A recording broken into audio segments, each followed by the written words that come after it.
నమస్తే, welcome to four sides TV. నేను విజయ్.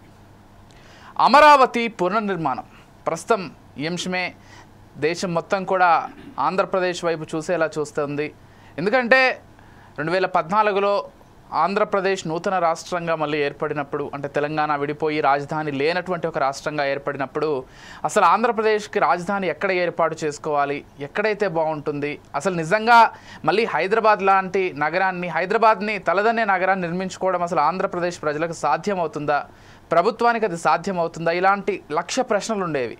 ఆ నేపథ్యంలోనే ఆనాటి ముఖ్యమంత్రి, ప్రస్తుత ముఖ్యమంత్రి అయినటువంటి చంద్రబాబు నాయుడు ఆయన విజనరీతో కావచ్చు, లేకపోతే అనేక ఆలోచనలు చేసి ఎక్కడ పెడితే బాగుంటుందని రాష్ట్రానికి మధ్యలో ఉండేటువంటి గుంటూరు, కృష్ణా జిల్లాల మధ్య పెడితే బాగుంటుందని అమరావతి ప్రాంతాన్ని సెలెక్ట్ చేసుకోవడం జరిగింది. అమరావతి అంటే సాక్షాత్ దేవతల రాజధానిగా కూడా పిలువబడుతుంది కాబట్టి ఆ పేరుతో ఉన్నటువంటి ఆ నగరంలో ఈ రాజధాని ఏర్పాటు చేస్తే బాగుంటుందని ప్రభుత్వం భావించింది.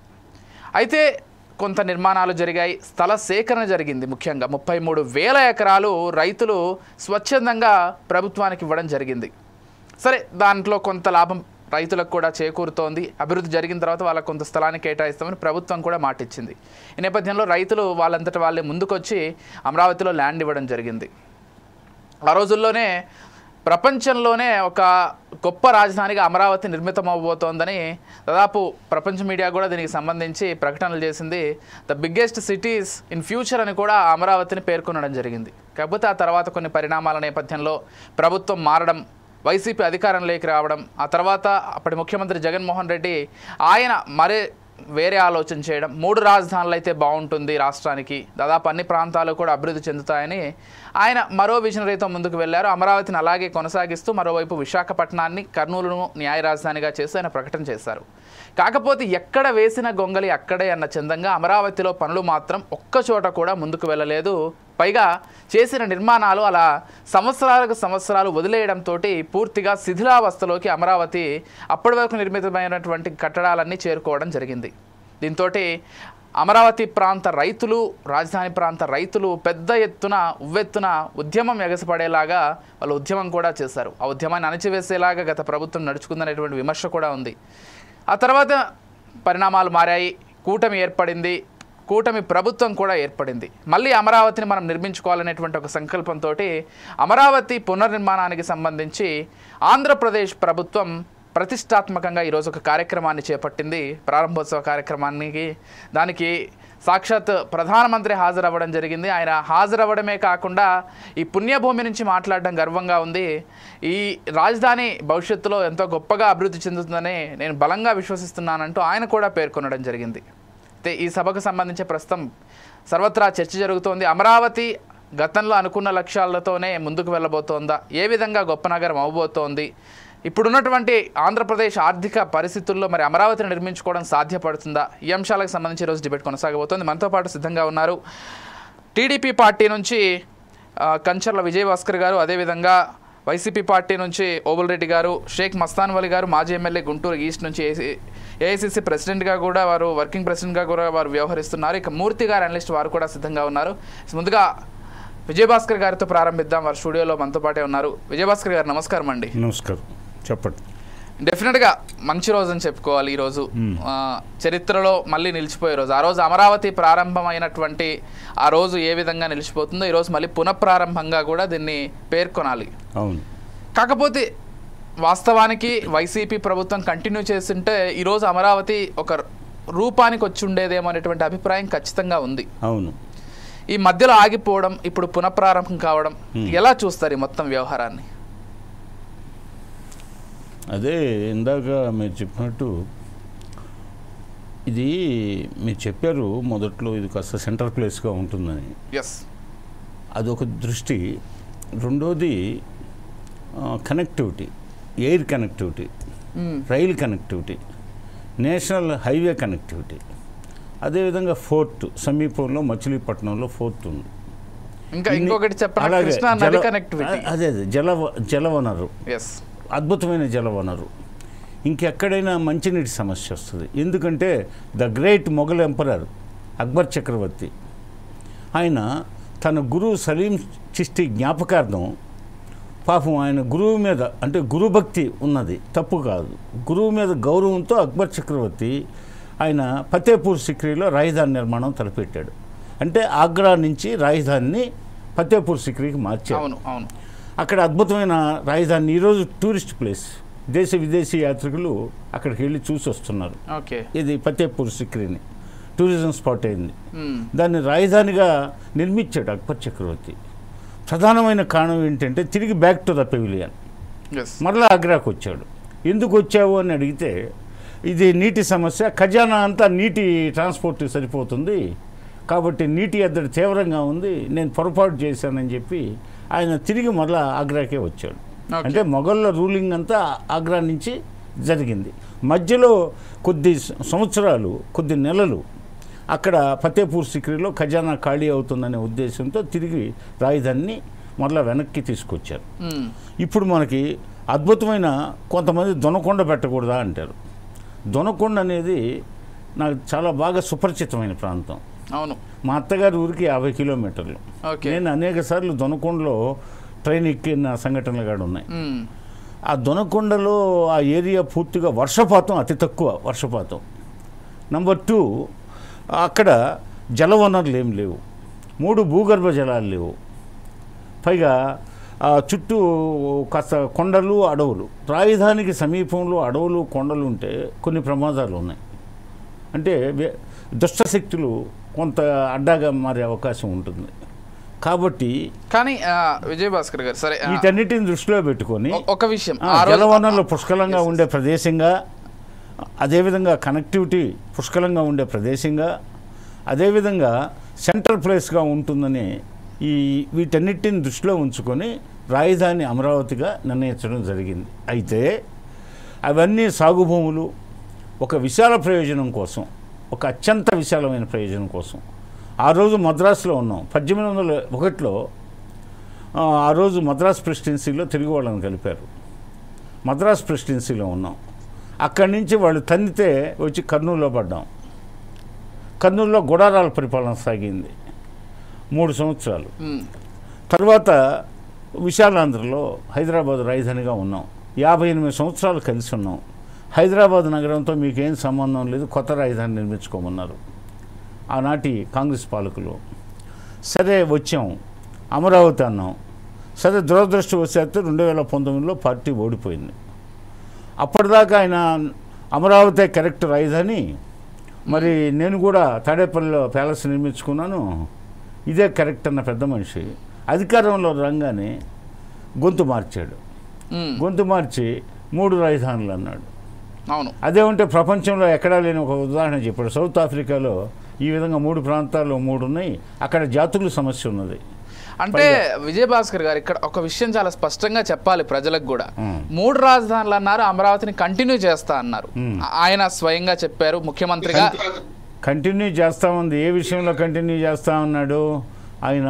అమరావతి ఉద్యమం తీవ్ర రూపం దాల్చినప్పుడు మరి అమరావతి శాసనసభ సమావేశాలు అమరావతిలో జరుగుతాయి, పోతే ఎగ్జిక్యూటివ్ క్యాపిటల్గా వైజాగ్ ఉంటుంది, అదేవిధంగా హైకోర్టు కర్నూలు, జ్యుడిషియల్ క్యాపిటల్గా కర్నూలు ఉంటుంది. ఈ విధంగా 3 రాజధానులు ఉంటాయి అని చెప్పాడు. అది కరెక్ట్ కాదు. ప్రతిదానికి ఒక స్టేటస్ ఉంటుంది. మండలం దానికి ఒక స్టేటస్, రెవెన్యూ డివిజనల్ ఆఫీస్ దానికి ఒక స్టేటస్, కలెక్టరేట్ దానికి ఒక స్టేటస్ కొన్నిటికి మెయింటైన్ చేయాలి.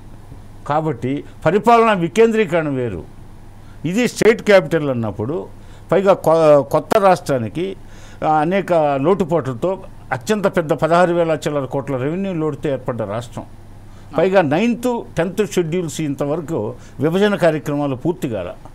ఈ పరిస్థితుల్లో రాజధాని నగరాన్ని, ఇప్పుడు హైదరాబాద్ నగరం బంగారు బాతు. అవును. తెలంగాణ ఆదాయంలో 60% పైగా హైదరాబాద్ నగరం వస్తుంది. అవును. అందుకని చంద్రబాబు నాయుడు గారు ఈ నగరాన్ని కూడా పరిపాలించాడు కాబట్టి, ఈ ప్రాంతాన్ని కూడా పరిపాలించాడు కాబట్టి, హైదరాబాద్ నగరంతో ఆయనకి పెద్ద ఎక్స్పీరియన్స్ ఉంది కాబట్టి, ఈ హైదరాబాద్ నగరంతో సంవత్సరానికి వార్షిక ఆదాయం ఎంతో ఆయనకి తెలుసు కాబట్టి, దీన్ని మించిన రాజధాని నిర్మిస్తే, సెల్ఫ్ రిలయన్స్ ప్రాజెక్టుగా అమరావతిని నిర్మిస్తే ఈ ఆదాయంతో రాష్ట్రాల్లో సగటు తలసరి ఆదాయాన్ని పెంచడానికి వీలవుతుంది. ఇదే విధంగా జీడిపి పెంచడానికి వీలవుతుంది.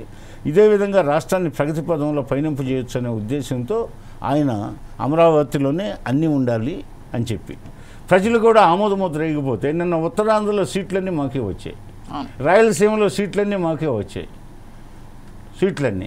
మరి 94%, 93% స్ట్రైక్ రేట్తో మేము అధికారంలోకి వచ్చాం అంటే ప్రజలు ఆమోదించారు. అదేవిధంగా ప్రజలు ఆమోదించడమే కాదు, వాళ్ళు చేసిన ఆగడాలకి, వాళ్ళ దౌర్జన్యాలకి, వాళ్ళ దౌష్ట్యాలకి, వాళ్ళ అవినీతికి చరమగీతం పలికారు. సర్లేండి, అది ఎందుకు కానీ నిన్న ఎన్నికల నాడు. అయితే ఈనాడు అమరావతి ఈరోజు పునఃప్రారంభం. 5 సంవత్సరాలు దాన్ని బీడుగా పెట్టారు, గబ్బిలాలు తిరిగేటట్టు చేశారు. పోతే తగాదాలు పెట్టుకున్నప్పుడు నీ ఇంట్లో జిల్లేళ్ళు మొలవ అని చెప్పి శాపనార్థాలు పెట్టుకుంటారు. జిల్లేళ్ళు మొలిపించారు, కంప చెట్లు మొలిపించారు. ఆడంతా ఒక రకమైనటువంటి కొత్త వాళ్ళు ఎవరైనా చూస్తే ఇదేంటి అంత పిచ్చి పిచ్చిగా ఉంది ఈ వాతావరణం అనుకున్నారు. మంత్రి గారే శ్మశానం అన్నారు, కొంతమంది శ్మశానం అన్నారు, కొంతమంది ఇది ప్రేతాలు భూతాలు తిరిగే ప్రదేశంగా కనపడుతుంది అన్నారు, కొంతమంది దీన్ని భ్రమరావతి అన్నారు. మరి పెద్ద మనుషులు ఇన్ని రకాలుగా దానికి పేర్లు పెట్టారు. పోతే ఇది భ్రమరావతి కాదు, 5-5.5 కోట్ల తెలుగు ప్రజల అనురాగవతి అని చెప్పేసి ఈరోజు మోడీ రాకతో రుజువైంది.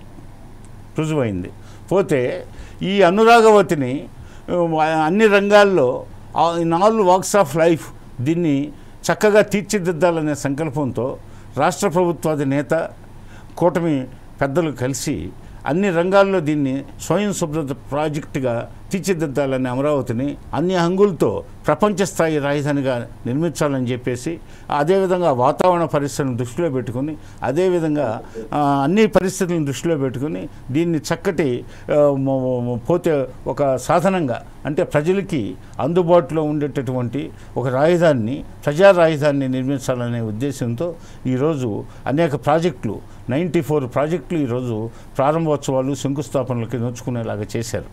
అంటే ఆ సభా వేదిక మీద నుంచే మోడీ గారు కొన్నిటిని ప్రారంభించడం జరిగింది. అవును, వాటిల్లో రైల్వే ప్రాజెక్టులు ఉన్నాయి, అదేవిధంగా నేషనల్ హైవే ప్రాజెక్టులు ఉన్నాయి, అట్టగా రాష్ట్ర రాజధానికి సంబంధించి అసెంబ్లీ భవనాలు ఉన్నాయి, అదేవిధంగా అసెంబ్లీ భవనంతో పాటు అదేవిధంగా మంత్రుల క్వార్టర్స్ ఉన్నాయి, ఎమ్మెల్యే క్వార్టర్స్ ఉన్నాయి, అదేవిధంగా సచివాలయ నిర్మాణం ఉంది, హైకోర్టు నిర్మాణం ఉంది, అదేవిధంగా హైకోర్టు జడ్జీల క్వార్టర్స్ ఉన్నాయి, డిపార్ట్మెంటల్ హెడ్స్ అంటే శాఖాధిపతుల కార్యాలయాలు, అదేవిధంగా శాఖాధిపతులకి అఖిల భారత సర్వీస్ అధికారులకు సంబంధించిన 5,200 మంది ఉన్నతాధికారులకు సంబంధించిన క్వార్టర్స్ నిర్మాణం ఉంది ఈరోజు జరిగినటువంటి శంకుస్థాపన వర్చువల్ ప్రోగ్రాంలో.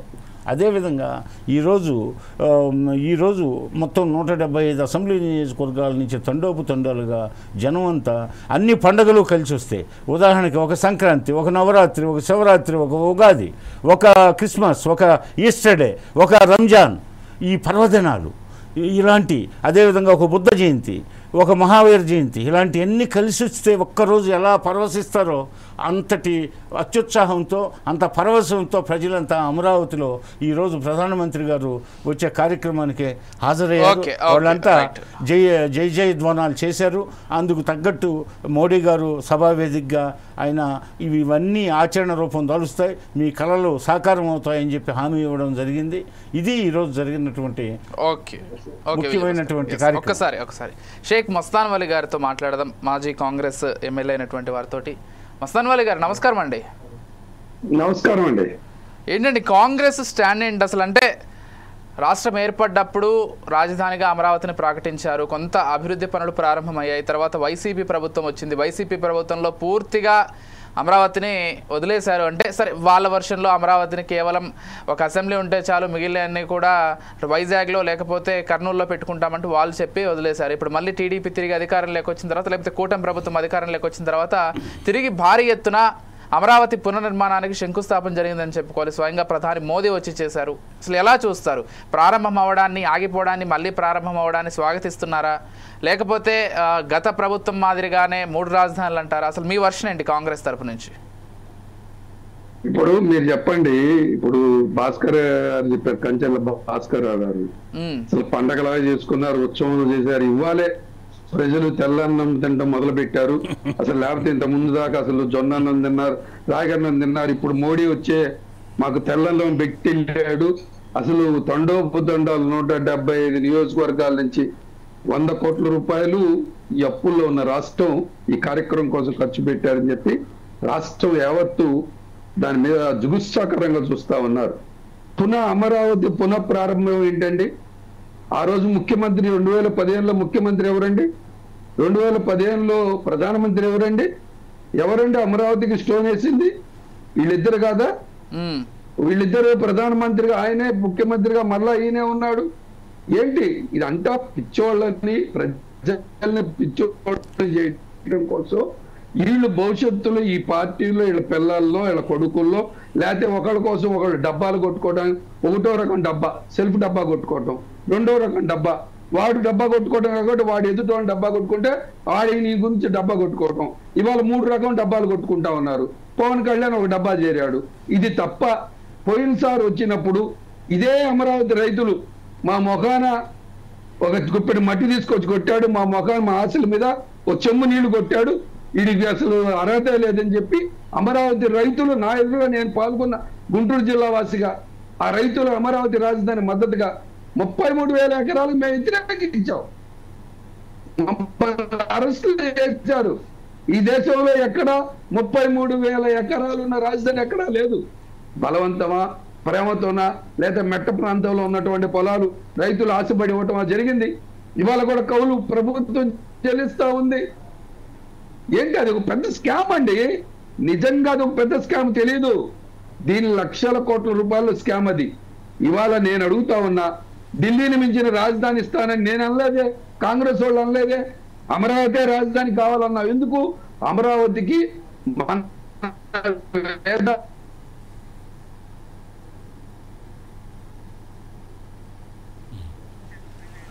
రైట్. మస్తాన్ వలి గారి వీడియో కొంచెం ఫ్రీజ్ అయినట్లుంది, బికాస్ ఆఫ్ టెక్నికల్ ఇష్యూ అనుకుంటా. మూర్తి గారితో మాట్లాడదాం ఈలోపు.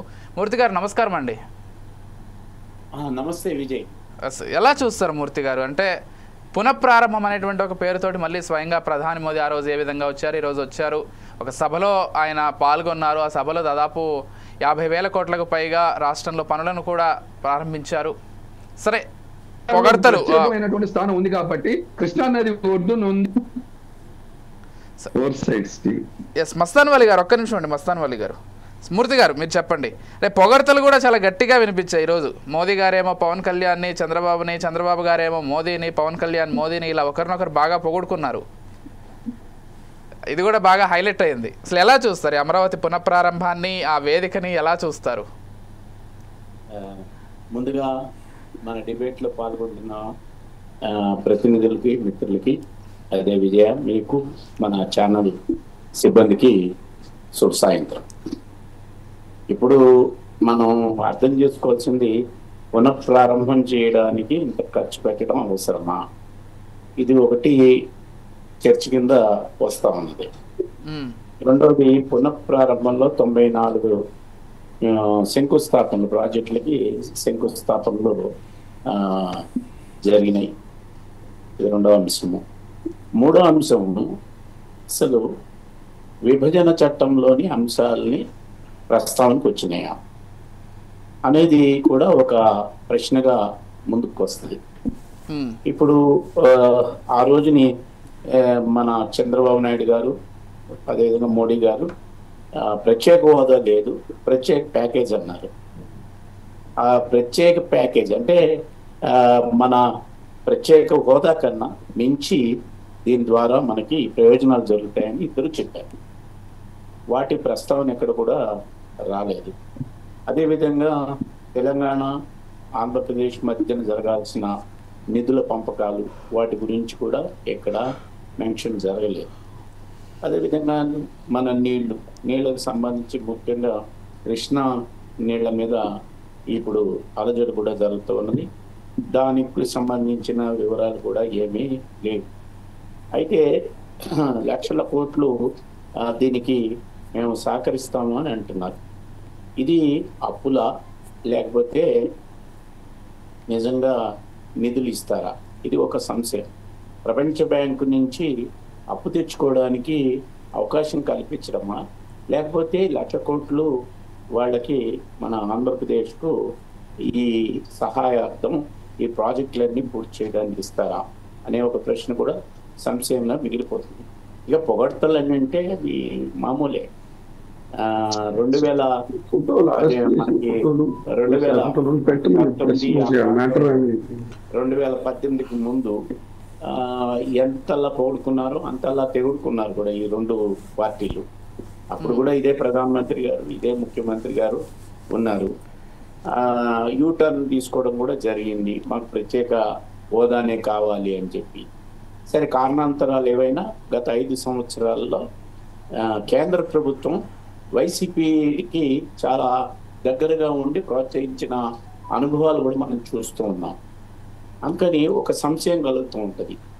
ఈ పొగడతలు సరే, అవి రాజకీయంగా అవసరమా కాదా, దాని ప్రజలు ఎట్లా స్వీకరిస్తారు, వాటి జోలికి వెళ్లకుండా ఆయన చాలా చక్కగా మధ్య మధ్యలో తెలుగుని గుజరాతీ యాసలో మాట్లాడటం, ప్రజల్ని ఆకట్టుకోవడానికి చూసిన ప్రయత్నం, ఇవన్నీ కూడా చూసాం మనం. సరే, అవి ఆయన యొక్క వాచకము, ఆయన యొక్క బాడీ లాంగ్వేజ్, ఇవి అన్నీ కూడా మనకి ప్రధానమైనవి కావు. తప్పనిసరిగా అంటే వారు ఎక్కడికి వెళ్ళినా, ఏ రాష్ట్రానికి వెళ్ళినా ఆ రాష్ట్రంలో స్థానిక భాషలో మాట్లాడేటువంటి ఒక మంచి అలవాటే అనుకుంటా నేను. అంటే గతంలో ఆయన ఒక వాక్యంతో ప్రారంభించేవారు, కానీ ఈనాడు స్పీచ్ లో మాత్రం మధ్య మధ్యలో ఇది మనమే చేయాలి, మనం చేయాలి. వైసీపీ నాయకులు ఒక్కసారి మీ ఆడియో మ్యూట్ లో పెట్టుకోండి, మిమ్మల్ని అడిగినప్పుడు అన్మ్యూట్ చేయొచ్చు. ఓబుల్ రెడ్డి గారు ఒకసారి మ్యూట్ లో పెట్టుకోండి ఆడియో. ఆ విధంగా సరే, పొగడ్తలు, బాడీ లాంగ్వేజ్ ఇవన్నీ కూడా పక్కకు పెట్టేస్తే, ఒక విశ్లేషకుడుగా ప్రజల తరఫున నేను భావించేది ఏంటంటే, ఈ రోజుని 94 ప్రాజెక్టులో ప్రధానమైనది అమరావతిని 2027 కల్లా రెడీ చేస్తాము, అలాగే పోలవరం కూడా రెడీ చేస్తామన్నారు. ఈ రెండు మేజర్. సరే, మిగతావన్నీ ఏం చేస్తారు, ఎట్లా చేస్తారు అన్నది ఒక భాగమైన ఆంధ్రప్రదేశ్ డెవలప్మెంట్కి ఈ రెండు ఒక గుండెకాయ లాంటివి. అమరావతిని పునఃప్రారంభం సందర్భంగా పూర్తి చేయడం అనేది చాలా అవసరం. అందుకని వాళ్ళు ముఖ్యమంత్రి గారు, అదేవిధంగా ప్రధానమంత్రి గారు పరస్పరం పొగుడుతూనే వాళ్ళు చేసిన హామీలను, అవి హామీలుగానే మిగిలిపోకుండా, ఎందుకంటే విభజన చట్టంలో అంశాలే ఈ రోజు వరకు కూడా 10 ఏళ్ళు దాటినా కూడా అవి అమలుకి నోచుకోలేని పరిస్థితిని మనం చూస్తూ ఉన్నాం. ఇంకోటి, విశాఖపట్నం స్టీల్ ప్లాంట్ గురించి కూడా ప్రస్తావన వచ్చింది, 11,000 కోట్లు ఇచ్చారని. ఇక్కడ ఒక అంశాన్ని మనం గుర్తిరగాలి, అది తప్పనిసరిగా ప్రైవేట్ చేతుల్లోకి వెళ్తుంది. కేవలం దాన్ని ఆదుకుంటున్నామని, నిజంగా ఆదుకోవాలనంటే సెయిల్లో భాగం చేయాలి, దానికి క్యాప్టివ్ మైన్స్ ఇవ్వాలి, సింగరేణి క్యాప్టివ్ మైన్స్ని దానికి ఇవ్వాలి. సెయిల్లో కనుక కలిపితే అప్పుడు ఈ 11,000 కోట్లు అవసరం లేదు. ఖచ్చితంగా ఈ స్టీల్ ప్లాంట్ బతుకుతుందనే ఒక ఆశ ఉంటుంది. కానీ ఖచ్చితంగా ఇది కేవలం ప్యాకేజీ అని చెప్పడం కూడా, భవిష్యత్తులో స్టీల్ ప్లాంట్ అది ప్రభుత్వ రంగంగా కొనసాగుతుందనే నమ్మకాన్ని మాత్రం కలిగించలేకపోయారనేది నాకున్న భావన. ఏది ఏమైనా ఒక మంచి సభను జరిపారు, పరస్పరం ఇవన్నీ రికార్డ్ అయి ఉన్నాయి. వీటిని అమలు చేయకపోతే మాత్రం చాలా కొండెక్కిచ్చారు. అక్కడ ప్రజలందరినీ కూడా శిఖరం చివరికి తీసుకెళ్లిన వాళ్ళని కింద పడేస్తే మాత్రం ఘోరంగా ఉంటాయి పరిస్థితులు. ఇప్పటికైనా అమరావతి, పోలవరాన్ని వాళ్ళు ఇచ్చిన వాగ్దానం ప్రకారం కంప్లీట్ చేయాలా. 2027 అంటే ఒక అనుమానం కూడా వస్తుంది. జమిలీ ఎన్నికలు వస్తాయి, జమిలీ ఎన్నికలు వచ్చాయి కాబట్టి మేము చేయలేకపోయాము అని చెప్పి ఏమన్నా ఒక అవకాశం లేదండి. కేంద్ర ప్రభుత్వం లోక్సభలో జమిలీ ఎన్నికలు ఇప్పట్లో అసాధ్యం, 2035 దాకా సాధ్యం కాదని చెప్పి పార్లమెంట్ లో ప్రకటన చేశారు కాబట్టి మనం నమ్మొచ్చు. చూద్దాం ఒకసారి. ఒకవేళ ఎందుకంటే యుద్ధ వాతావరణం కూడా ఇప్పుడు మనకి పహల్గామ్ లో జరిగిన ఈ యుద్ధ వాతావరణం కూడా అంతర్గతంగా దేశంలో ఒక రకమైన ఎమర్జెన్సీగా ఉంటుంది. వీటన్నిటి దృష్టిలో ఆంధ్రప్రదేశ్ ని వారన్నట్టుగా ముందుకు తీసుకెళ్ళగలిగితే అంతకన్నా సంతోషం ప్రజలకు ఉండదు. అది కేవలం పొగడతలతోటే ఆ సభని మనం చూసుకుంటే మాత్రం మళ్ళా తిరిగి 2018లో 18-19 మధ్యలో జరిగిన విషయంగానే ఇది ముందుకు వస్తుందని చెప్పి నేను భావిస్తున్నాను. కాబట్టి కూటమి వాళ్ళు కట్టుబడి డబుల్ ఇంజన్ ఖచ్చితంగా పుల్ అండ్ పుష్ ఉండకూడదు. డబుల్ ఇంజన్ ఉంటే ఒక ప్రమాదం ఉంది. ఒక ఇంజిన్ ఇటు గుంజి ఒక ఇంజిన్ అటు గుంజితే కష్టం, రెండు ఒకవైపుకి వెళ్తే మంచిది అని చెప్పి నేను అభిప్రాయం. రైట్. ఒక్కసారి ఓబులరెడ్డి గారితో మాట్లాడదాం. ఓబులరెడ్డి గారు, గుడ్ ఈవినింగ్ అండి. వినబడుతుంది నా వాయిస్? ఓబులరెడ్డి గారు, మీరు మ్యూట్లో ఉన్నట్లున్నారు, ఒక్కసారి అన్మ్యూట్ చేయండి, అక్కడ ప్రెస్ చేయండి మైక్ బటన్ పైన. ఇప్పుడు మాట్లాడండి.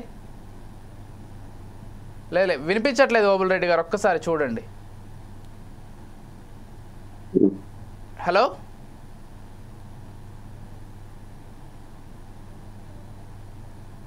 రైట్. ఓబులరెడ్డి గారు ఒకసారి మీరు చెక్ చేసుకోండి. నేను ఈలోపు మస్తాన్ వలి గారితో మాట్లాడతాను. మస్తాన్ వలి గారు, ఎస్, ఇందాక మాట్లాడుతూ కొంత డిస్టర్బ్ అయింది మీ ఆడియో, కంటిన్యూ చేయండి. అంటే ఎస్, మీ వర్షన్లో మీరు చెప్తున్నారు ఇంత రాష్ట్రం అప్పుల్లో ఉన్నటువంటి ఈ తరుణంలో ఇంత ఖర్చు పెట్టి సభ నిర్వహించడం అవసరమా అని. అయితే వాళ్ళ వర్షన్లో నాకు తెలిసినంత వరకు చంద్రబాబు నాయుడు గారు ప్రతిసారి ఏం చెప్తారంటే, ఏదైనా ఒక కార్యక్రమాన్ని ప్రారంభించేటప్పుడు, ఒక గొప్ప విషయాన్ని ప్రారంభించేటప్పుడు ప్రపంచం మొత్తం కూడా చూసేలాగా, ప్రపంచం దృష్టి ఆకర్షించేలాగా చేస్తే ప్రపంచం కూడా దానిపైన ఆసక్తి చూపుతుంది. ఈరోజు పెట్టుబడులు రావడానికి కూడా ప్రధాని మోదీ ఇంత పెద్ద సభ చేశారు కాబట్టి పెట్టుబడులు కూడా వస్తాయనేటువంటి వర్షన్ వాళ్ళదై ఉండొచ్చు డెఫినెట్గా. ఏం చెప్తారు దానికి మస్తాన్ వలి గారు? ఇప్పుడు మీరు చెప్పండి. ఇప్పుడు చంద్రబాబు నాయుడు గారు వచ్చి దాదాపుగా 8-9 మాసాలు అయిపోయింది కదా. అవును. ఎన్ని వేల కోట్ల రూపాయల అప్పు జరిగిందండి ఇప్పటిదాకా? ఈ రాష్ట్రం ఎన్ని లక్షల కోట్ల రూపాయల అప్పుల్లో ఉంది? ఈ 10 సంవత్సరాల్లో చంద్రబాబు నాయుడు గారి యొక్క 2 సార్లు అధికారంలో రావడం కానీ, జగన్మోహన్ రెడ్డి గారు అధికారంలో ఉన్న 5 సంవత్సరాలు కలిపి. వినపడుతుందండి నా ఆడియో? వినిపిస్తుంది, చెప్పండి. ఎంత ఈ ఆంధ్ర రాష్ట్రానికి ఎన్ని లక్షల కోట్ల రూపాయలు అప్పు ఉన్నాయండి? ఎక్కడ తీర్చాలండి? ఒక అప్పు తీర్చాలంటే సంపద ఉండాలా లేదా? ఈ సంపద ఎక్కడి నుంచి సంపద ఉంది? ఇవాళ భవిష్యత్తు ప్రతి భారతీయుడి నెత్తిన, ప్రతి పౌరుడి నెత్తిన 1,50,000 రూపాయలు అప్పు ఉంది. ఈ అప్పు ఎవడు తీర్చాలా? లేదా ఎక్కడ సంపద తయారైందో చెప్పండి. పోనీ ఎక్కడి నుంచి రిటర్న్ వస్తున్నాయో, దానికి వడ్డీలు కడతామో చెప్పండి. జనరల్ గా మార్కెట్ లో డబ్బులు ఎవరి దగ్గర లేదు. ఇవాళ ఉన్నటువంటి టైట్లో ఇప్పుడు రాష్ట్ర పునర్విభజనలో ఏం పెట్టారు చట్టంలో? అమరావతి రాజధాని అప్పటికి అమరావతి రాజధాని నిర్ణయించలేదు. రాజధానికి అయ్యే నిర్మాణం ప్రతి రూపాయి కూడా కేంద్ర ప్రభుత్వం భరించాలి అని చెప్పి చట్టంలో పెట్టాం. ఎందుకు? వీళ్ళు అధికారంలో ఉండి మోడీకే కదా. భారతదేశంలో ఏకైక రాష్ట్రం ఆంధ్రప్రదేశ్ గుత్తగంపగా అది జగన్మోహన్ రెడ్డి, చంద్రబాబు నాయుడు. బీజేపీ రాష్ట్రాల్లో అన్నా వాళ్ళకి ప్రతిపక్షం ఉంది. ఈ రాష్ట్రంలో ప్రతిపక్షం లేదండి. ప్రతిపక్షం లేకుండా మోడీ గారు పెట్టిన ప్రతి బిల్లుకి ఎందుకు ఈ రాష్ట్రానికి అభివృద్ధిలో వాళ్ళు డిమాండ్ చేయరు? తమిళనాడులో లోకల్ లెవెల్లో డిఎంకేకి ఏఐడిఎంకేకి 100 తగాదులు ఉంటాయి, కానీ రాష్ట్ర ప్రయోజనాలను ఎక్కడ తాకట్టు పెట్టరండి. కానీ దౌర్భాగ్యం ఏంటంటే ఈ రాష్ట్రంలో ఈ ప్రజల యొక్క గౌరవ మర్యాదల్ని, ఈ రాష్ట్ర ప్రజల యొక్క గౌరవాన్ని తీసుకెళ్లి రాష్ట్ర సంపదని మీరు చెప్పండి. ఇందాక పోలవరం చెప్పారు, చాలు. పోలవరం మహా ప్రాజెక్టు, మెగా ప్రాజెక్టు, మహాజాతీయ ప్రాజెక్టు, అది జాతి ప్రాజెక్టు. దాన్ని తీసుకెళ్లి వీళ్ళు కాంట్రాక్టర్లు, వీళ్ళ కమిషన్లు పడి అది రాష్ట్ర ప్రాజెక్ట్ గా తీసుకున్నారు. వీళ్ళే పూర్తి చేస్తామని చెప్పి కేంద్ర ప్రభుత్వం దగ్గర తలలోంచి ఇచ్చారు. ఇక్కడికి వచ్చిన తర్వాత ఇంతవరకు పూర్తి అవ్వాల. 11 సంవత్సరాలు ఉంది. దాని యొక్క నిర్మాణం ఎక్కడ జరగాల? అక్కడ ఎత్తు పెరగాల్సింది. దాన్ని తీసుకొచ్చి మళ్ళా 41 తీసుకొచ్చారు. 41 తీసేసుకొని మళ్ళా దాన్ని పాయలుగా సైడ్ గా చిన్న నీటిపారుదల ప్రాజెక్టులు పెట్టి దాన్ని సర్వనాశనం చేసేటటువంటి ప్రయత్నం చేస్తా ఉన్నారు. మీకు పోలవరం అపర సంజీవిని, విజయవాడ నుంచి శ్రీకాకుళం దాకా తాగునీరుకి సాగునీరుకి ఉపయోగపడే ప్రాజెక్ట్ అది. కానీ అది ఆ ప్రాజెక్టు పూర్తయితే ఆంధ్ర రాష్ట్రం స్వర్ణయుగం అండి. రాష్ట్ర పునర్విభజనలో జరిగింది అని చెప్పి పెట్టాం, అది ఇంతవరకు పూర్తి అవ్వాల. పునర్విభజనకు సంబంధించినటువంటి రాజధానికి ప్రతి రూపాయి కూడా కేంద్ర ప్రభుత్వం పెట్టాలని చెప్పారు. ఇందాక పెద్దలు మాట్లాడుతా మరి కంచెర్ల మరి భాస్కర్ రావు గారు చెప్పారు, ఎమ్మెల్యేలకి, జడ్జీలకి, ఐఏఎస్ ఆఫీసర్లకి, రిటైర్డ్ జడ్జీలకి ఇవన్నీ కూడా బూజు కట్టిపోయినాయండి. మీరు ఫస్ట్ దఫాలో తీసుకొచ్చినటువంటి డబ్బులే దాని మీద కట్టారు. జగన్మోహన్ రెడ్డి గారు మళ్ళా ఆలోచన మార్చుకొని దాన్ని నాశనం చేశారు. ఎవరు నాశనం చేస్తున్నారు? మీ మీద కక్షతో జగన్ గారి మీద కక్షతో మీరు రియల్ ఎస్టేట్ బ్రోచర్ వేస్తా ఉన్నారు. ఆంధ్ర రాష్ట్ర ప్రజలను మోసం చేయడం కోసం ఎవరైనా రియల్ ఎస్టేట్ వ్యాపారం చేసేవాళ్ళు అందమైన బ్రోచర్ వేసి మా దగ్గర తీసుకోండి, ఇక్కడ స్విమ్మింగ్ పూల్ ఉంటుంది, ఇక్కడ రైల్వే స్టేషన్ ఉంటుంది, ఇక్కడ పోర్ట్ ఉంటుంది, ఇక్కడ మీకు కావాల్సిన పార్క్ ఉంటుంది, ఇక్కడ మీ పిల్లలు ఆడుకోవడానికి అది ఉందని చూపించి వాళ్ళ యొక్క ప్లాట్లు అమ్ముకునే ప్రయత్నం చేస్తారు. అమరావతి కూడా అదే విధంగా చేస్తున్నారు. చాలా దుర్మార్గం అండి. ఓబుల్ రెడ్డి గారితో మాట్లాడదాం ఒకసారి. వైసీపీ నుంచి ఓబుల్ రెడ్డి గారు ఉన్నారు, వారితో మాట్లాడదాం ఒకసారి. ఓబుల్ రెడ్డి గారు ఇప్పుడు వినిపిస్తుందా? మీ వాయిస్ రావట్లేదండి, ఒక్కసారి అన్మ్యూట్ చేసుకోండి. కింద మైక్ సింబల్ ఉంటుంది, అది రెడ్ కలర్ లో ఉంటుంది, దానిపైన క్లిక్ చేస్తే పోతుంది, గ్రీన్ వస్తుంది, లేకపోతే గుడ్ ఈవినింగ్. ఎస్ వినిపిస్తోంది. ఫైన్, ఎలా ఉన్నారు? నమస్కారం. రాజకీయాలు అనేది ఎలక్షన్ వరకు చేయాలి కానీ అభివృద్ధి వేరు, రాజకీయం వేరు. అది సరే గానీ సరే, దానికంటే ముందు ఒక ప్రశ్న. వాళ్ళు ఏదో ప్రారంభించారు అమరావతి, మీరు అర్థాంతరంగా ఆపేశారు మీ 5 ఏళ్ల పాటు, ఈరోజు మళ్ళీ తిరిగి ప్రారంభించారు.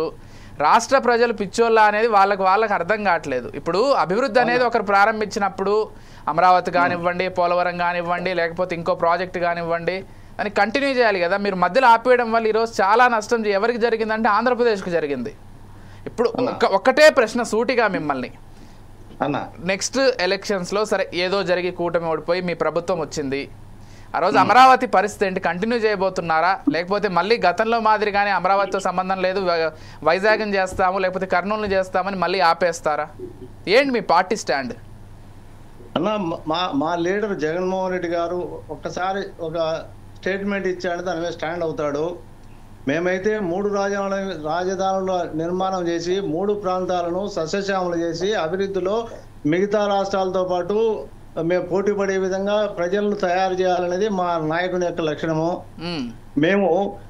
మేమేమంటున్నామంటే ఒక ప్రాంతానికి ఇంత ఈ మొత్తం రాష్ట్రంలో ఉన్నటువంటి సంపదనంతా తీసుకెళ్లి ఒకే చోట కేంద్రీకృతం చేసి అక్కడే డెవలప్ చేస్తే మిగిలిన ప్రాంతాలు రేపు భవిష్యత్తులో ఉత్తరాంధ్ర రాయలసీమలో ఉద్యమాలు రావని ఎట్లా చెప్పగలము? ఆ రోజున ఇప్పుడు ఈ రోజు హైదరాబాద్ను పోగొట్టుకుని మనం ఎంత నష్టపోతున్నాము? ఒక 29 గ్రామాలనే మీరు అభివృద్ధి చేయాలనుకోవడం, ఒకవేళ అభివృద్ధి చేయండి, తప్పు కాదు, కానీ ఇంత తీసుకెళ్ళి అవసరం లేదా, ఇప్పుడు అవసరం ఒకవేళ 10 ఎకరాలు అవసరం అనుకుంటే 10 ఎకరాలు తీసుకోవాలి, కానీ 20 ఎకరాలు 100 ఎకరాలు తీసుకొని ఆ సారవంతమైన భూమిని ఈ విధంగా తీసుకొని వేస్ట్ చేయడం వల్ల ఒక రకంగా భవిష్యత్తులో ఆహార ధాన్యాల కొరతకు కూడా ఇది ఒక కారణం అవుతుందనేది కూడా నేను మీకు చెప్తున్నానా. ఇక రాను ఇప్పుడు ఏమవుతుందంటే రాజకీయ కోణం, ఇప్పుడు ఏమన్నారంటే మన లీడర్లు, ఇప్పుడు ఇంతవరకు మాట్లాడిన వ్యక్తులు, ప్రజలు మాకు దాన్ని వ్యతిరేకించారు, జగన్మోహన్ రెడ్డి ఇచ్చినటువంటి 3 ప్రాంతాల ఆ రాజధానులు అనే దాన్ని వ్యతిరేకంగా మాకు ఓటేసి ఇంత మాకు ఇచ్చారని చెప్పేసి మెజారిటీ అంటున్నారు. అది రాజకీయం వేరునా? రాజకీయాల్లో ప్రభుత్వం మీద వ్యతిరేకత అనేది ఉంటుంది. అలాంటి అంశాలు చాలా ఉంటాయి. కాబట్టి రేపు ఈ గవర్నమెంట్ కూడా రేపు 29లో ప్రభుత్వ వ్యతిరేకత అనేది చాలా ఉంటుంది. వీళ్ళు రాజధాని కట్టినంత మాత్రాన్నే మళ్ళీ వస్తారనడానికి కూడా కాదు, రాజకీయ కోణం వద్దు, మనం అభివృద్ధి కోణంలో ఆలోచన చేస్తే మా పార్టీ యొక్క స్టాండ్ ఏంటంటే అన్ని ప్రాంతాలు సమానంగా అభివృద్ధి చెందాలి అనే దాని మీదనే మేము స్టాండ్ అయి ఉన్నారు. కానీ ఏంటి ఇది అంటే, సరే ఒక్కసారి మూర్తి గారితో ఒకసారి మాట్లాడి విజయభాస్కర్ గారి దగ్గరికి వెళ్దాం. మూర్తి గారు విన్నారు కదా, చాలా క్లియర్గా చెప్తున్నారు వాళ్ళు, మా పార్టీ స్టాండ్ 3 రాజధానులు, దీన్ని కంటిన్యూ చేసే ప్రసక్తి అయితే లేదని వారు చెప్తున్నారు.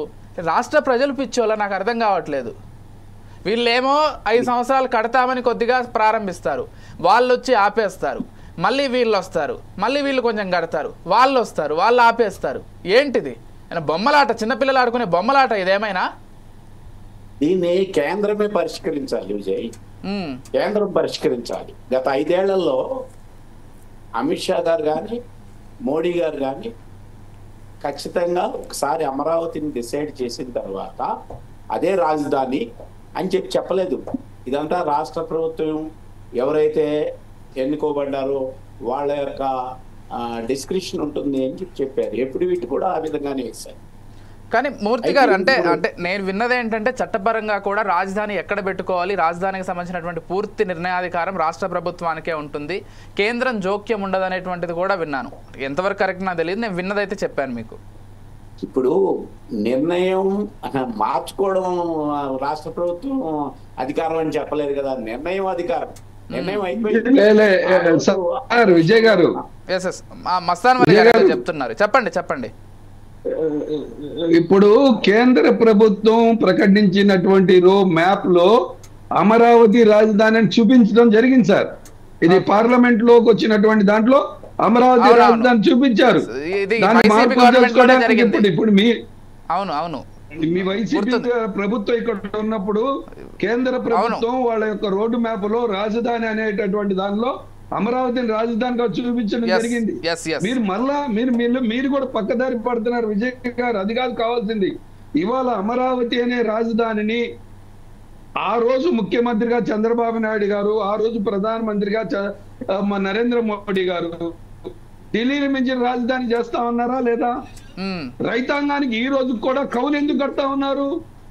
అసలు ఇది ఒక పెద్ద జాతి సంపదగా ఎందుకు తయారు కావట్లేదు? ఇది దీన్ని రియల్ ఎస్టేట్ కోణంలో ఎందుకు చూస్తున్నారు? ఇదే అలా మీరు ఇప్పుడు సపోజ్ అమరావతి నుంచి అనంతపురానికి హైవే రోడ్ వేస్తున్నారు, భూములు సేకరిస్తా ఉన్నారు. భూములు సేకరించినప్పుడు రైతాంగానికి భూములకు ఏ విధంగా డబ్బులు ఇస్తా ఉన్నారు? ఒక రూపాయి మార్కెట్ వాల్యూ ఉంటే 3 రూపాయలు మార్కెట్ వాల్యూ కట్టి భూసేకరణ జరుగుతూ ఉంది. అది సుప్రీంకోర్టు డైరెక్షన్ ఉంది. నీకు 33,000 ఎకరాలు ఇచ్చారు. రైతాంగానికి ఈ రోజు కూడా కౌలు కడతా ఉన్నారు రాష్ట్ర ప్రభుత్వం అప్పులు చేసి. ఇది ఒక పెద్ద స్కాము. నాకు తెలిసి ఇది ఒక పెద్ద స్కాము. రాష్ట్రాన్ని అప్పులమయం చేయటం, దీన్ని సంపద తయారు చేయొచ్చు. జగన్మోహన్ రెడ్డి, చంద్రబాబు నాయుడు గారు ఇద్దరు కూడా కలిసి కేవలం తమ పబ్బం కోసం ఈ అమరావతి మీద రాజధాని చేయటం కానీ, పోలవరం పూర్తి చేయకపోవడం కానీ, Visakha steel plant political analysis గా చెప్పారు. విశాఖ స్టీల్ ప్లాంట్ చేయాల్సిన బాధ్యత ఉంది. దాన్ని నరేంద్ర మోడీ గారి మస్తాన్ వలి గారు ఒకసారి కెమెరా అడ్డం తిరిగింది, ఒకసారి యాంగిల్ చూసుకోండి. సరే, మిమ్మల్ని ఒక ప్రశ్న అడిగే ముందు ఒకసారి విజయ్ భాస్కర్ గారితో మాట్లాడి మళ్ళీ నేను వస్తాను. మూర్తి గారు అయితే అదే చెప్పారు, కేంద్ర ప్రభుత్వం జోక్యం చేసుకుని సమస్యను పరిష్కరిస్తే రాష్ట్ర ప్రజలకు చక్కగా ఉంటుందనేది వారి అభిప్రాయంగా స్పష్టంగా వినిపిస్తోంది. విజయ్ భాస్కర్ గారు ఏంటండి, మీరేమో కూటమి ప్రభుత్వంగా మీరు ప్రారంభిస్తే ఉన్నారు, చాలా ఇప్పుడు కూడా విన్నారుగా, ఎందుకంటే మీరు మళ్ళీ క్లియర్గా ఎవరు చెప్పాల్సిన అవసరం కూడా లేదు. ఉబ్బలరెడ్డి గారు చెప్తున్నారు, మళ్ళీ మేము 5 ఏళ్ల తర్వాత ఒకవేళ అధికారం లేకొస్తే మా స్టాండ్ అయితే 3 రాజధానులు, దీన్ని కంటిన్యూ చేసే ప్రసక్తి అయితే లేదని వాళ్ళు చెప్తున్నారు. అంటే ఒక చట్టంగా చేయడం కానీ ఏదైనా ఉందా, లేకపోతే ఈసారి కూడా అలా వదిలేస్తారా? ఇప్పుడు అది రాజకీయ కక్ష సాధింపు అవుతుంది, నిర్ణయాలని తిరగదోడడం. అందులో అది మొత్తం స్టేట్ గవర్నమెంట్, అది ఇండక్టివ్ రీజనింగ్ ఉంది అక్కడ. స్టేట్కి సెంటర్ ప్లేస్, జల వనరులు ఉన్నాయి, అన్ని సదుపాయాలు పోర్టుకు దగ్గరగా ఉన్నాయి, అన్ని కనెక్టివిటీస్ ఉన్నాయి. దాన్ని దృష్టిలో పెట్టుకుని అది నిర్మించారు. ఎల్లకాలం ఇంకా నినాదాన్ని పట్టుకొని మేము మరలా తిరిగి అధికారంలోకి వస్తుంటే అప్పుడు చూద్దాం, వాళ్ళు అధికారంలోకి వచ్చినప్పుడు చూద్దాం. పోతే ఈలోపు ఏంటంటే 5 సంవత్సరాలు ఎందుకు పూర్తి కాలేదు అంటే 5 సంవత్సరాల పాటు మధ్యలో ప్రభుత్వం మారింది. వాళ్ళేమో అధికారంలో రాకముందేమో మాకు అమరావతి కావాల రాజధాని అన్నారు, ఇక్కడ మేము ఇల్లు నిర్మించుకున్నాం అన్నారు, ప్రజలను నమ్మిచ్చారు, ఓటేయించుకున్నారు. తర్వాత అభిప్రాయాలు చేంజ్ చేశారు. దానికి ఎవరేం చేస్తారు? 5 సంవత్సరాలు ఆ విధంగా నరకం అనుభవించారు. 1431 రోజులు అమరావతి రైతులు, ఇప్పుడు మస్తాన్ వలి గారు పెద్దలు చెప్పినట్టు ఇప్పుడు వారు కూడా పాల్గొన్నారు. అందరూ పోలీసులు లాఠీలు జులిపించారు, డొక్కలో తన్నారు, గర్భిణీ స్త్రీలను కొట్టారు, పోతే జైళ్ల పాలు చేశారు, కేసులు పెట్టారు, నానా రకాలుగా 1431 రోజులు చిత్రహింసలో, నరకాసుర పాలనలో, ఒక శిశుపాలుడు పాలనలో, ఒక కంసుడు పాలనలో ఏ విధంగా ప్రజలు నరకయాతను అనుభవించారో మనం పురాణాల్లో, పాఠ్యపుస్తకాల్లో చదివాం. అదే విధంగా వర్ణన వదిలేసి పరిష్కారం ఏంటంటున్నాను. మోడీ గారు వచ్చాడు ఒంట్లోకి, పురాణాల్లో ఏం చెప్తారేందండి? ఇప్పుడు ఏం చేయాలో చెప్పండి. ఇప్పుడు అవును, ఇప్పుడు నిర్మాణం అన్నిటికీ టెండర్లు పిలుస్తున్నారు. ఇప్పుడు మీరు చెప్పేది ఏంటంటారు? అన్నిటికీ టెండర్లు పిలుస్తున్నారు, అన్ని నిర్మాణాలు పూర్తి అవుతాయని చెప్తున్నాం. పూర్తి చేయలేకపోతే మా మాటలు నీటి మీద రాతలైతే మీరు వచ్చే ఎన్నికల సమయం నాటికి ప్రజల్ని చైతన్యపరచండి, జాగృతపరచండి, ప్రజలు మీ వైపుగా ఆకర్షించండి, మీ కాంగ్రెస్ని అధికారంలో తెచ్చుకోండి. ఎవరు కాదన్నారు? ఇప్పుడు ఈరోజు పునఃప్రారంభం అనేది ఎన్నికల్లో విజయము గెలుపు ఒకటే కాదు, ప్రజలకి ఎన్నికల్లో గెలుపు ఎందుకు గీటురాయి అంటే మన మేనిఫెస్టో అమలు కావాలంటే, మన సిద్ధాంతాలు అమలు కావాలంటే, మన ఆశయాలు అమలు కావాలంటే ఎన్నికల్లో విజయమే కదా తరుణోపాయం. కాబట్టి ఎన్నికలు అనే ప్రస్తావన ఎందుకు వస్తుందంటే ప్రతి 5 ఏళ్లకు వస్తుంది. మనం ఏదన్నా చేయాలనుకుంటే ఎన్నికల్లో ప్రజలు మనల్ని గట్టెక్కిస్తే కదా మనం ఏదన్నా చేయగలిగే చెప్పింది. సరే విజయభాస్కర్ గారు, సరే ఇదంతా పక్కన పెడితే, ఈ డిస్కషన్ అంతా పక్కన పెడితే, ఇప్పుడు రాజధానికి సంబంధించి ప్రస్తుత రాష్ట్ర ఆర్థిక పరిస్థితి నేపథ్యంలో భారీ ఎత్తున ప్లాన్ చేశారు అమరావతి రాజధాని. వి ఆల్ వెల్కమ్, ఎందుకంటే రాష్ట్రానికి అంత పెద్ద రాజధాని వస్తే అందరికీ సంతోషమే. సాధ్యపడుతుందా అనేది కూడా విషయం. కూటమి రథసారథిగా చంద్రబాబు నాయుడికి ఆ దమ్ము, ఆ ధైర్యము ఉంది. దాన్ని ఒక ప్రజా రాజధానిగా, దాన్ని ఒక సెల్ఫ్ రిలయన్స్ ప్రాజెక్టుగా, స్వయం సమృద్ధ ప్రాజెక్టుగా, హైదరాబాద్ నగరం ఏ విధంగా బంగారు బాతుగా తీర్చిదిద్దిందో తెలుగుదేశం ప్రభుత్వం ఆనాడు, అదేవిధంగా అమరావతిని తీర్చిదిద్దాలా, సంపదను డెవలప్ చేయాలా. విజయభాస్కర్ గారు, అయితే మీరు చెప్పేది గుడారాల్లో ఉన్నామా, చెట్ల కింద ఉన్నామా, తాడికొండ కొండ దగ్గర ఉన్నామా, కొండ దగ్గర ఉన్నామా, గుడారాల పరిపాలన చేద్దామా? విజయభాస్కర్ ఏంటి మీరంతా డిస్ప్యూట్ చేసి ముందుకు సాగనీయకుండా అభివృద్ధి కాముకులైతే ఆ విధంగా మాట్లాడరు, నిరూపకులైతే ఆ విధంగా మాట్లాడతారు. అంటే అసలు ఒక రాజధాని నిర్మిస్తున్నారు. ఇప్పటికైనా ఆయన దేశ ప్రధాని తీసుకొచ్చాడు. ప్రజలను ఇప్పుడు మొత్తం వరల్డ్ దృష్టి అంతా ఈరోజు అమరావతి మీద ఫోకస్ అవుతుంది. ఆ విధంగా పెట్టుబడులను ఆకర్షించి అక్కడ పరిశ్రమలు పెట్టించి నిరుద్యోగ యువతకు ఉపాధి కల్పించి అదే వ్యాపారాలు పెంపొందింపజేసి జీవన ప్రమాణాలు మెరుగుపరచాలనే ఉద్దేశంతో రాష్ట్ర ప్రభుత్వం ముందుకు అడుగేస్తుంటే దీన్ని వెనక్కి లాగడం తప్పితే మీరు చేసే పని ఏంటి? విజయభాస్కర్ గారు, ఇప్పుడు హైదరాబాద్ మస్తాన్ వలీ గారు, మీరు ఎదగాలనుకుంటే అక్కడ జగన్మోహన్ రెడ్డి వైఎస్ఆర్సీపీ పార్టీ వీక్ అయితే మేము వాళ్ళలో కొంతమంది ఏదన్నా కాంగ్రెస్లోకి వస్తారు, కానీ మీరు ఆ విధంగా చూసుకోండి. కానీ ప్రగతికి అడ్డుకుంటే మాత్రం మీరు ఉన్నది కాస్త పోగొట్టుకుంటారు. విజయభాస్కర్ గారు, ఇప్పుడు హైదరాబాద్ విషయం మోడీ గారి బదిలీ చేయడం ఆపండి అన్న. మోడీ దగ్గర డబ్బుల కోసం డిమాండ్ చేయండి. ఇవాళ నరేంద్ర మోడీ గారు మీ చక్రాల మీద ఆధారపడి ఉన్నాడు. మీరు డిమాండ్ చేసి రాష్ట్ర ప్రగతి కోసం తీసుకురమ్మంటున్నాం. మీరు గెలవటం ఓటం పక్కన పెట్టండి. ప్రజలు భవిష్యత్తు కోసం ఆలోచన చేయండి అన్న. మాకు సహకరిస్తున్నాడు. సహకరించిన రోజు గతంలో ఏం జరిగింది చూశారు కదా. గతంలో సహకరించకపోతే ఏమైంది? గ్రాంట్ గా ₹1 ఇచ్చాడు చెప్పండి. అమరావతి రాజధానిని కేంద్ర ప్రభుత్వమే కట్టాలని చట్టంలో పెట్టాం మేము. మీరు నరేంద్ర మోడీ గారు చొక్కా పట్టుకొని అమరావతి రాజధాని గ్రాంట్ గా ఏం తెచ్చారు చెప్పండి? అప్పుగా తప్ప. ప్రపంచ బ్యాంక్ దగ్గర, ఆర్థిక ఏజెన్సీల దగ్గర అప్పు తెచ్చారు తప్ప గ్రాంట్ గా ₹1 తెచ్చారని చెప్పండి. అంటే దానికి మీరు భయపడుతున్నారు నరేంద్ర మోడీ దగ్గర. కానీ అక్కడ నరేంద్ర మోడీ ముందు మాట్లాడలా. ఇప్పుడు అది కొల్లేటరల్ సెక్యూరిటీ హామీ. మేము ఇప్పుడు హామీ వాళ్ళు కూడా ఇరుక్కున్నట్టే, అక్కడ కేంద్ర ప్రభుత్వం కూడా ఇరుక్కున్నట్టే తెచ్చిన అప్పులో. అవును, అప్పు కొల్లేటరల్ సెక్యూరిటీ. మనం తెచ్చుకున్న అప్పుకి కొల్లేటరల్ తాకట్టు పెట్టి తెచ్చుకుంటున్నాం. మనల్ని తాకట్టు పెట్టి తెచ్చుకున్నారు. 20 years 30 years రీపేమెంట్ చేయాలి. అవును, రీపేమెంట్ చేయాలి. అది అప్పుడే వాళ్ళు హామీ పెట్టున్నారు. ఆంధ్రప్రదేశ్ ప్రభుత్వం కట్టడం రోజు ఎవరిని అడుగుతారు? మీరు కూడా జగన్మోహన్ రెడ్డి గారు బతికినంత కాలం మోడీ గారికి జీవుజూరని కాళ్ళ మీద దండం పెట్టుకోవటమే. మీరిద్దరు కలిసి మోడీ గారు మోడీని డబ్బా కొట్టి పొగిడినంత కాలం ఈ రాష్ట్రానికి పరిష్కారం దొరకదు. మాది సొంత ప్రభుత్వ మాది మొట్టమొదటి 83లో అధికారంలోకి వచ్చాం తెలుగుదేశం పార్టీ ద్వారా. మస్తాన్ వలి గారు, నేను అడుగుతాను మీ తరపున. మస్తాన్ వలి గారు, నేను అడుగుతాను. విజయభాస్కర్ గారు వారు అడిగినట్లుగా కొల్లేటరల్ వల్లనో లేకపోతే ఏదైనా కారణమై ఉండొచ్చు అప్పుగానే తీసుకున్నారు. కేంద్ర ప్రభుత్వం దగ్గర మనం ఇంత నిధులు స్వచ్ఛందంగా కేంద్ర ప్రభుత్వం నుంచి ఎందుకు సాధించుకోలేకపోతున్నాం? ఈరోజు కేంద్ర ప్రభుత్వం అవునన్నా కాదన్నా మీ పార్టీ కోరికలన్నీ చాలా మంది దేవుడిని అడుగుతారు, అన్నీ ఇస్తున్నాడా? పోతే సెంట్రల్ గవర్నమెంట్ని అడుగుతాం, ప్రపంచ ఏజెన్సీలను అడుగుతాం, మన ఇష్టరీతిని మనం అడుగుతుంటాం. కానీ వాళ్ళ ఇబ్బందులు సబ్బందులను దృష్టిలో పెట్టుకొని వాళ్ళు యాక్ట్ చేస్తుంటారు. సరే, మనం ఈరోజు మీ మీద ఆధారపడి ఉన్నాడు మోడీ, కాబట్టి మీరు డిమాండ్ చేయండి, మీరు మోడీని చొక్కా పట్టుకోండి అంటున్నారు. అది కల్చర్ కాదు. మోడీ గారు ప్రస్తుతానికి సహకరిస్తున్నారు, 10 మాసాలుగా సహకరిస్తున్నాడు. విజయ్ గారు చెప్పండి. నితీష్ కుమార్ గారు గొంతు మీద కాలు పెట్టి బీహార్ రాష్ట్రానికి ఏది కావాలో తీసుకెళ్తా ఉన్నాడు. అవునులే, పొలిమింటి పొలగారు రుచి మనకిచ్చా ఇవ్వట్లేదు. బడ్జెట్ తీసుకెళ్తున్నారు. ఇప్పుడు విశాఖపట్నం స్టీల్ ప్లాంట్ కి 11,000 కోట్ల పరిస్థితి ఏంటి? ఏంటి మీరు ఇప్పుడు చెప్పమనండి.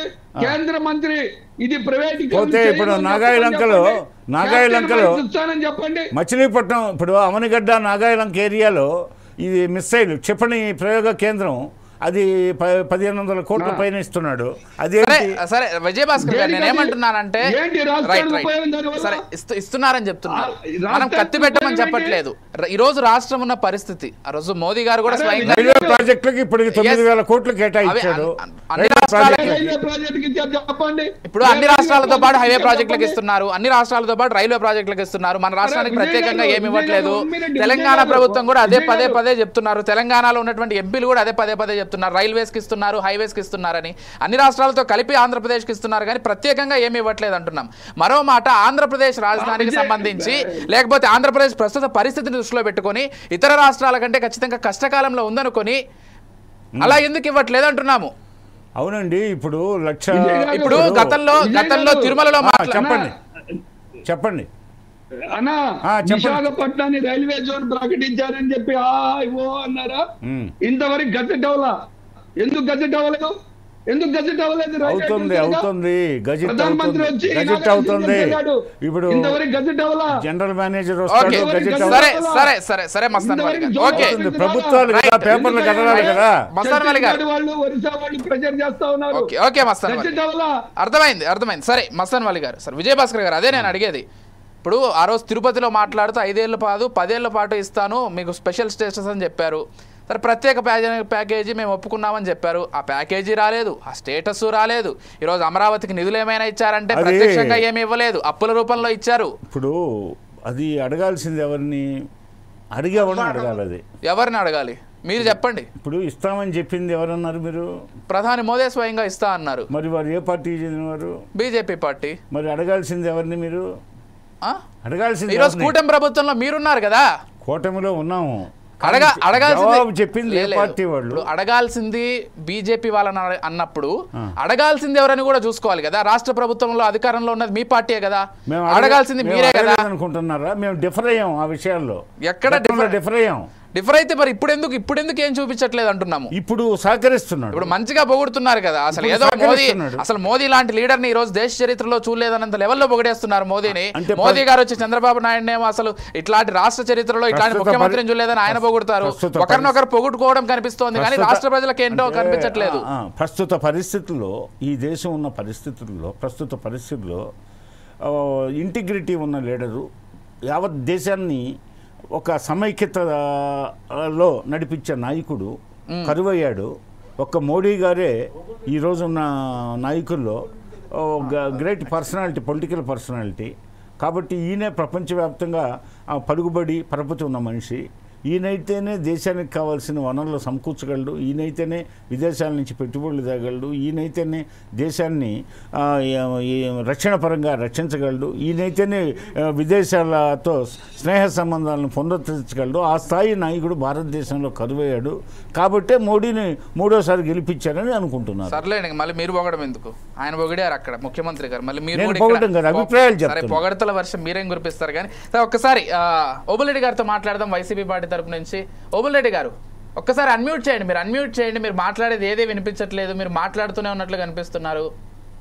ఓబుల్రెడ్డి గారు ఒక్కసారి అన్మ్యూట్ చేసి వినిపిస్తోందా ఇప్పుడు? అన్న సోబుల్ రెడ్డి గారు అన్న ఇప్పుడు వాళ్ళు ఆయన మాట్లాడుతున్నది విజయన్న కరెక్ట్ కాదు. ఎందుకంటే ఆయన మోడీని భజన చేస్తున్నాడు. తర్వాత నాది భజన కాదు, ఆ విధంగా భావిస్తున్నారన్న. అంటే మీరు కూడా అదే చేస్తున్నారు. గత 5 ఏళ్లలో వైసీపీ కూడా అదే చేసింది. మీరు 100 సార్లు ఢిల్లీకి వెళ్ళొచ్చారు. ఢిల్లీకి వెళ్ళొచ్చిన ప్రతిసారి మీడియా సమావేశం పెట్టడానికి కూడా భయపడ్డారు. మీరు ఏం సాధించారు రాష్ట్రానికంటే ఏం చెప్పలేదు. 22 మంది ఎంపీలు మీకు ఇచ్చారు రాష్ట్ర ప్రజలు. మీరేం చేశారు? మీరేం చేయట్లేదు. వాళ్ళు ఏం చేయట్లేదు. మోదీ విషయంలోకి వచ్చేసరికి అందరూ సైలెంట్. కాదు, మెడల్ వస్తామన్నాడుగా జగన్మోహన్ రెడ్డి గారు. మోడీ భజన చేసుకుని పరిపాలన తగ్గిస్తున్నారు తప్ప మళ్ళీ ఆయన పొగడే కార్యక్రమం కాదు కదా. ఇప్పుడు ఆల్రెడీ సాయంత్రం పొయ్యిడి పెట్టారు పొలిగేళ్ల మధ్య, ఇంకా మళ్ళీ అదే కంటిన్యూ చేస్తే ఎట్లన్నా? సరే పోనీ మీరు మీ పార్టీ నుంచి అఫీషియల్ గా డిఫర్ అవుతారా? మీ పార్టీ నుంచి కేంద్ర ప్రభుత్వానికి సంబంధించి బీజేపీ పార్టీకి సంబంధించి అఫీషియల్ గా బయటకు వచ్చి ఎందుకు బీజేపీ ఇవ్వట్లేదు అనేటువంటి క్వశ్చన్ ఏ రోజైనా వైసీపీ బహిరంగ సభలో పేర్కొనడం జరిగిందా? స్ట్రైట్ క్వశ్చన్ చెప్పండి మరి. అన్న మేము ఎప్పుడు కూడా ఫండ్స్ రిలీజ్ సెంట్రల్ గవర్నమెంట్ నుంచి అవసరమైన పార్లమెంట్ లో మా వాణి వినిపించినాం. అగేన్స్ట్ చేయాల్సినప్పుడు చేసాం. నిన్న వక్స్ బిల్లుకు సంబంధించి మాట్లాడాం. మేము ఏది చేసినా ఒక పాయింట్ మీద స్టాండ్ అయి ఉంటామే కానీ వాళ్ళ మాదిరి ఒకటి పైకి ఒకటి లోపలికి ఒకటి చెప్పే. అయ్యో అవునా, అమరావతి రాజధానిని ఎందుకు మాట తప్పారు? పోతే కేంద్రం మెడల్ ముస్తాము, మోడీ మెడల్ ముస్తాము అని చెప్పేసి మీరేం సాధించారు? ఒక రాజధాని ఉంటుంది. పోలవరాన్ని ఎందుకు ముందుకు తీసుకెళ్లేదు? పోలవరం విషయం చెప్పండి. ఎలక్షన్ అప్పుడు వచ్చినప్పుడు కర్నూలులో న్యాయ రాజధాని కర్నూలులో ఉంటుంది అని ఆయన చెప్పారు. చంద్రబాబు గారు ఏమో వైజాగ్ వెళ్ళినప్పుడేమో ఇది ఆర్థిక రాజధానిగా ఉంటుంది ఆయన చెప్పారు. మరి మీరేమి స్టాండ్? అది కాదబ్బా, ఎన్నికలకు ముందు అమరావతి రాజధాని అని చెప్పి ఎన్నికలు అయిన తర్వాత కదా జగన్మోహన్ రెడ్డి అభిప్రాయం మార్చుకుంది. ఎన్నికల ముందు ప్రజలకు చెప్పింది అమరావతి రాజధాని. మీరు చెప్పింది ఏం చేశారు? కర్నూలులో ఏం చేశారు? ఉత్తరాంధ్ర వాళ్ళు ఏం చేశారు? కర్నూలులో మేము హైకోర్టు బ్రాంచ్ పెడుతున్నాం. కర్నూలులో హైకోర్టు బ్రాంచ్ పెడుతున్నాం. ఒకరేమో డిప్యూటీ సీఎం, ఒకరేమో సీఎం. మరి మీరేం చెప్పారు? ఇప్పుడు మీరు దాని మీద స్టాండ్ కావాలి కదా. ఏది మేము చెప్పింది ఎక్కడ తప్పలేదే. మేము ఎక్కడ తప్పలా. అసలు పోలవరాన్ని ఏం చేశారు మీరు? అమరావతిని ఏం చేశారు? జగన్మోహన్ రెడ్డి తన కేసుల వరకు చూసుకున్నా ఢిల్లీకి పోయి. జగన్మోహన్ రెడ్డి మీద కేసులు ఉన్నాయా లేదా? సిబిఐ, ఈడీ ఆ కేసులు చూసుకున్నా ఢిల్లీకి పోయి రాష్ట్ర అభివృద్ధిని గాలి కొదిలేశారు. సరే ఫైనల్ గా మూర్తి గారితో మాట్లాడదాం. ఒకటి కేసులు అక్విటల్ కన్విక్షన్ అనేది కోర్టు చూసుకుంటుంది. నువ్వు నేను చెప్పడం కాదు. మాలేడల మీద ఉన్నాయి కేసులు లేవని చెప్పలేదు, కోర్టు చూసుకుంటుంది. మీరు అది నిజమేనబ్బా. ఆయన దృష్టి అంతా ఢిల్లీకి పోయి ఆ న్యాయవాదులతో మాట్లాడడం, ఆ కేసులను గురించి చర్చించడం సరిపోయింది కానీ రాష్ట్రాభివృద్ధిని గాలి కొదిలేశాడు. మీరు 10 నెలల నుంచి మీరు ఇచ్చిన వాగ్దానాలు ఎక్కడ ఒక్కటి నిలబెట్టారు? ఎన్ని చేశామయ్యా, ఎన్ని చేశాం ఇప్పటికే. అందరికి చెప్పి ఏది ఎన్ని చేశాం? ప్రజలకు సంక్షేమ కార్యక్రమాలు ఒకవైపు, అభివృద్ధి కార్యక్రమాలు ఒకవైపు. అదే విధంగా చూడండి ఏ విధంగా రాజధాని తయారు కాబోతుందో, రాష్ట్ర ప్రగతి ఎలా ఉంటుందో చూస్తారు కదా. ఇప్పుడు మేము చేసిన దానికి ప్రజలు తిరిగి మమ్మల్ని ఎక్కడ ఎన్నుకుంటారని చెప్పి బాహుబలి సినిమా చూద్దాంలేండి. అబ్బా ఇప్పుడు రాక్షస మాయలు అంటారే, రాక్షస మాయలు ఇవన్నీ మా ప్రభుత్వానికి అడ్డు తగిలే రాక్షస మాయలు ఇవన్నీ. కరెక్టేనా? బాగా సమయంగా చూపిస్తున్నారు మీరు. సర్లే చూద్దాం, ఇంకా 5 ఏళ్ళు ఉంది కదా, ఏం నిర్మాణాలు చేపడతారు ఏంటి. ఇప్పుడు విజయభాస్కర్ గారు ఫైనల్ గా కంక్లూడ్ చేసేద్దాం. ఇంకా 5 ఏళ్ళు ఉంది మీకు, పోనీ 4.5 ఏళ్ళు ఉంది, 4 ఏళ్ళు ఉంది అనుకుందాం. ఏదైనా ఒక అంటే ఇంకా చరిత్రలో మిగిలిపోయేటువంటి ఒక కట్టడమో ఏదో ఒకటి అమరావతిని నిర్మించబోతున్నారా? లేకపోతే 2050కి నిర్మిస్తాం ఇప్పుడేం తొందర లేదని ఊరుకుంటారా?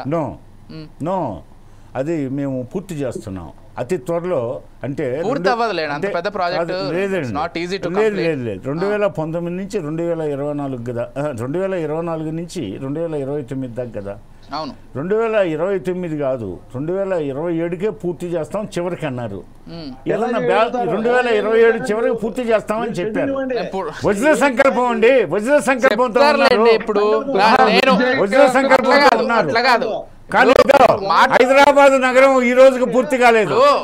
హైదరాబాద్ మాది ఎంత వేగం అంటే హైదరాబాద్ నగరం కులీ కుతుబ్ షా స్టార్ట్ చేసింది, దీని పేరు భాగ్యనగరం.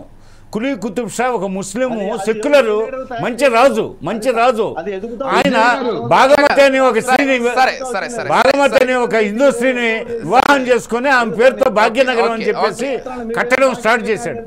నేను హైదరాబాద్ నగరాన్ని గురించి చెప్తున్నాను. మంచి రాజు 500 సంవత్సరాలు హైదరాబాద్ అంటే Rome was not built in a day, Hyderabad was not built in a day. కానీ మేము 3 సంవత్సరాల చిలుకు పై చిలుకు కాలం లోపే పూర్తి చేస్తామని చెప్పి చూద్దాం. ఇప్పుడు అది కాదు కానీ ఇప్పుడు నేను కూడా పుట్టినప్పటి నుంచి వింటున్నాను పోలవరం ప్రాజెక్టు ఈ టైంకి పూర్తవుతుంది, ఆ టైంకి పూర్తవుతుంది, ప్రతి ప్రభుత్వం వచ్చి చెప్తుంది. కానీ సరే ప్రభుత్వాలు మాటలు ఎంతవరకు నిలబెట్టుకుంటాయి అనేది మాత్రం ప్రశ్నార్థకమే. అండ్ మీరు చెప్తున్నట్లుగా ఓబుల్ రెడ్డి గారు గర్వంగా ఒక్క నిమిషం అండి చెప్పేసి మీ దగ్గరికి వస్తున్నా మస్తాన్ వలి గారు. వారు చెప్తున్నట్లుగా కాంగ్రెస్ ప్రభుత్వం ఆ రోజు ఔటర్ రింగ్ రోడ్ వేసిందని గర్వంగా చెప్పుకుంటున్నారు.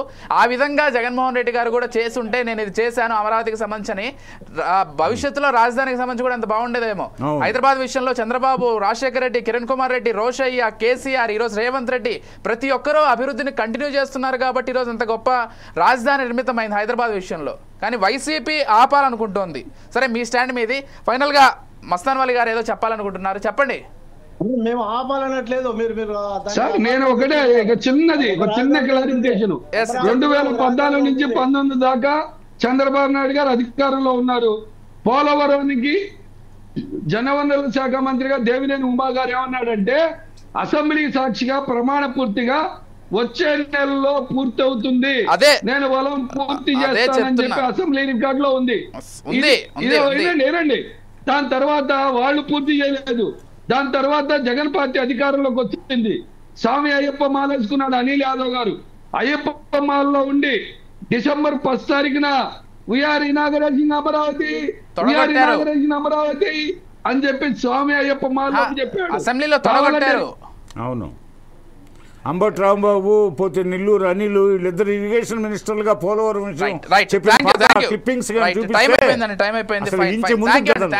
విజయ్ భాస్కర్ గారు, మస్తాన్ వలి గారు, ఓబుల్ రెడ్డి గారు, మూర్తి గారు స్పెషల్ థ్యాంక్స్ అండి పార్టిసిపేట్ చేసినందుకు. థ్యాంక్ యూ సో మచ్ అండి ప్రతి ఒక్కరికి డిబేట్ లో పార్టిసిపేట్ చేసినందుకు. చూద్దాం ఇక అమరావతి రాజధానికి సంబంధించి ఇప్పటి నుంచైనా త్వరితగతిన పనులు వేగవంతంతో పూర్తయ్యి అమరావతి రాజధాని నిర్మితం అవుతుందా, లేకపోతే గతంలో మాటల మాదిరిగానే అమరావతి రాజధానిలో ఎక్కడ వేసిన గొంగలి చందంగా అక్కడే ఉంటుందా, మరి వచ్చే ప్రభుత్వాలు దీన్ని ముందుకు తీసుకెళ్తాయా లేదా, ఇవన్నీ కూడా భవిష్యత్తులో చూడాల్సిందే. ఈలోపే ఖచ్చితంగా ఒకవేళ అమరావతి రాజధాని నిర్మించాలనుకుంటే ఇటు రాష్ట్ర ప్రజల డబ్బును కూడా అందులో ఇన్వెస్ట్ చేస్తారు కాబట్టి ఖచ్చితమైన ఒక చట్టం తీసుకొచ్చి భవిష్యత్తులో ఏ పార్టీ వచ్చినా కానీ మార్చడానికి వీలు లేకుండా చట్టం తీసుకురావడమే కేంద్ర ప్రభుత్వం ఇన్వాల్వ్ అవ్వడమో జరిగితే కూడా బాగుంటుంది అనేది ప్రతి ఒక్కరి అభిప్రాయంగా కనిపిస్తోంది. ఇది వాళ్ళ special debate. Keep watching 4 Sides TV.